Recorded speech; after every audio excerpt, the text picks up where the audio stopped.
Muborak Ramazon oyida juda ham mazali va to'yimli bo'lgan ko'k piyozdan go'shtli nonlarni tayyorlaymiz. Ishoning ham oson, juda ham mazali bo'ladi. Idishimizga bir dona tuxum, bir choy qoshiq tuz, shakar va 30 ml yog', iliq sutni va drojani qo'shib yaxshilab aralashtiramiz. Unni solib, xamir qorishni boshlaymiz. Yumshoqqina xamir bo'ladi, 15-20 daqiqada tinib chiqadi. Qiyma va bir dona piyoz, ko'k piyoz va ukropni solib, tuz, pripravalarni solib, ozgina yog' ham sovordim, yaxshilab massamizni aralashtiramiz.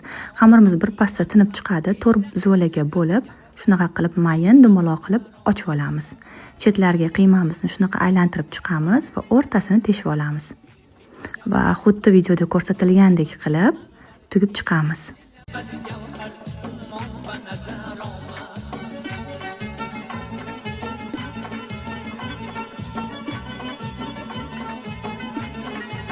Tayyorlanishi ortiqcha vaqtingizni olmaydigan, to'yimli, saharli va iftorlida juda ham asqotadi. Ustiga tuxumni sarig'ini surtib 180 gradusda pishirib olamiz. Juda ham mazali chiqdi qizlar.